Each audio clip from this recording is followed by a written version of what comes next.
Hello, lovely people. Thanks again for clicking on this channel. Today, we want to talk about something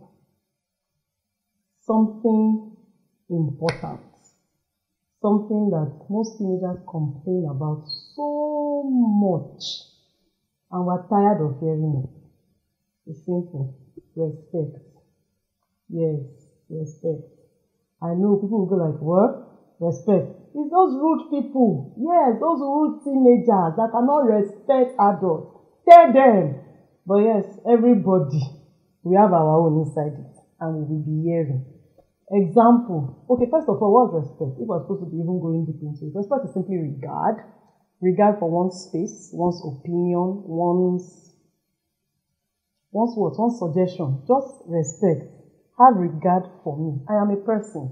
Have regard for me. Even a child have their own opinion. A baby have their opinion. Baby cries, it means give me food. A child says what it is that they want that time. So regard simply for space of opinion and of desires. One, let's respect one another.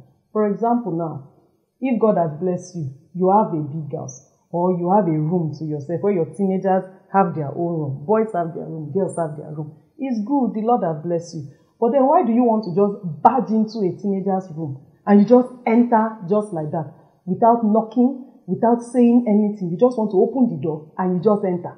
Do you want to enter into your teenager naked? To me, I will prefer that you can start talking from far. Some steps away. Lagbaja, that plate that you dropped on the sink. Start talking. The teenager knows you are coming. So what happens? The teenager will put himself together or put herself together because mommy is coming to my room. But when you just open the door and you barge in, no, don't get me wrong. I am all for open door policy.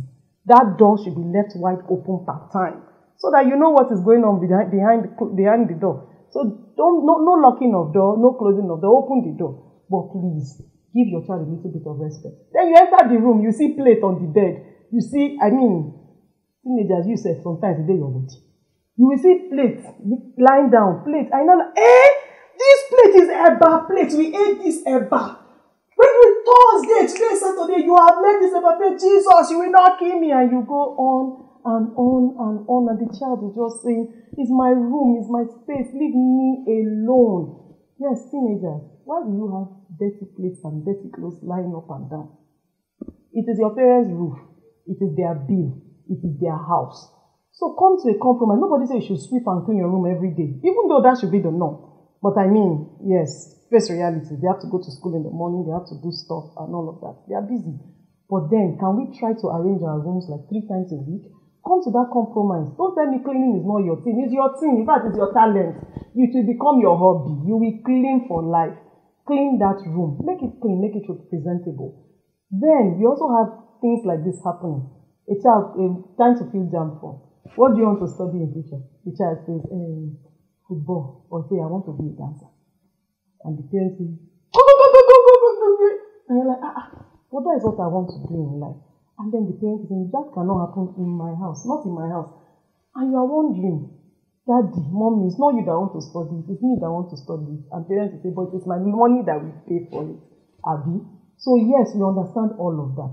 But I think the best way to handle that is if you ask a child, what are you going to study in the future? It's time to fill the JAMB form, or it's time to fill those forms for schools abroad and all of that. You simply ask, what do you want to study? And the child tells you football. I want to be a dancer. I want to go into fashion design. I think you should just pay a little bit attention to that child. Being that, you should listen a bit. The child says football. Don't just, but there's money in football these days. You know, serious money in football. If that child's leg is working, allow that child to kick the ball. But that aside, let's use dancing, for example. You're wondering, what do you want to dance for? Kathy, I met Kathy dancing as a grown person. She was already grown when she started dancing, I think. But if you take a look at Soliat Bada, I just came across Soliat Bada, I think last 2 years or so. She dances and she's young. So I'm wondering, we need to get her story up in here. Let's know what did her parents do when she told them she wanted to dance. Parents, I give you a hand. For those children that are dancers today, professionally, that are doing several things professionally, that is not engineer, doctor, lawyer, what else do we have these days? Accountant, banker. There are other things that people diversify into. So listen to the child. Ask him, I think you should just say, why football or why dancing? If the child stutters a bit or does not really answer, give the child 2 days. Say, go make a research and you'll be selling that course to me or selling your dream idea to me. Why dancing? Why football? Sell it to me. So in 2 days, you'll be pitching that to me. And in 2 days' time, the child would have done a research and will be ready to give you a feedback.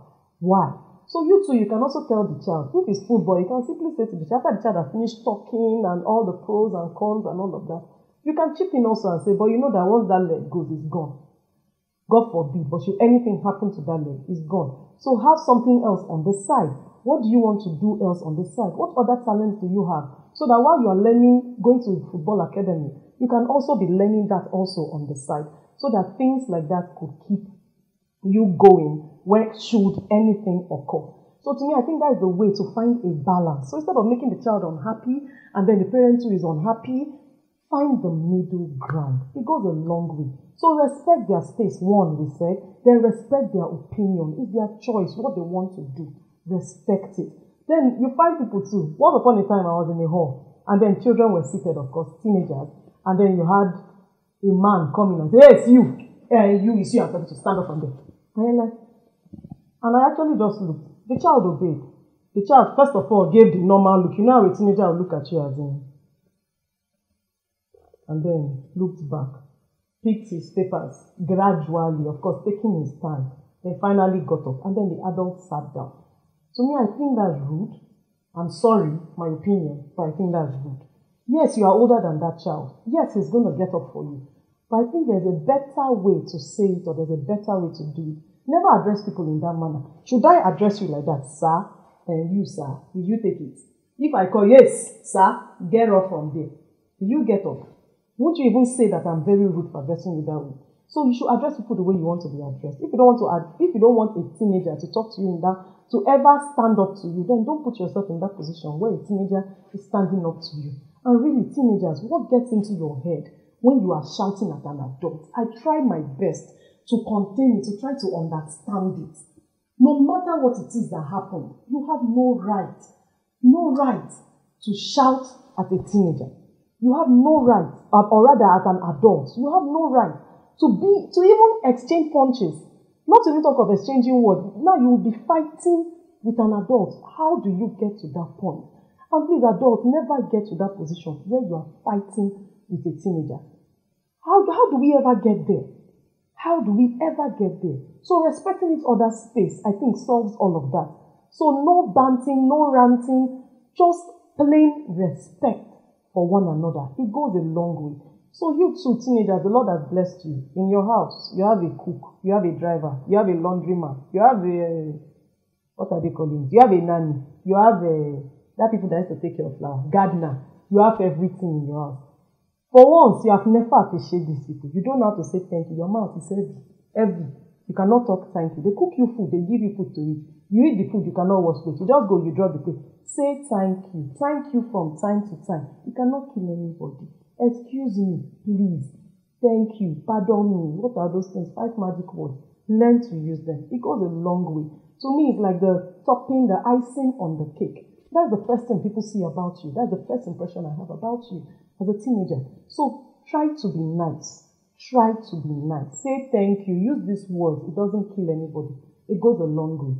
So I'm sure that by now we should learn to appreciate one another. So we have a task for this period before the next video comes up. Learn to live with one another. Parents, no shouting. 1 week. Let's try that. No shouting for 1 week. Parents, do not shout at your teenagers for 1 week. And teenagers, you are not going to make parents shout at you. So that's our drill for 1 week. Let's put that into practice and let's see how it goes. Thank you very much. See you in the next one. Bye-bye.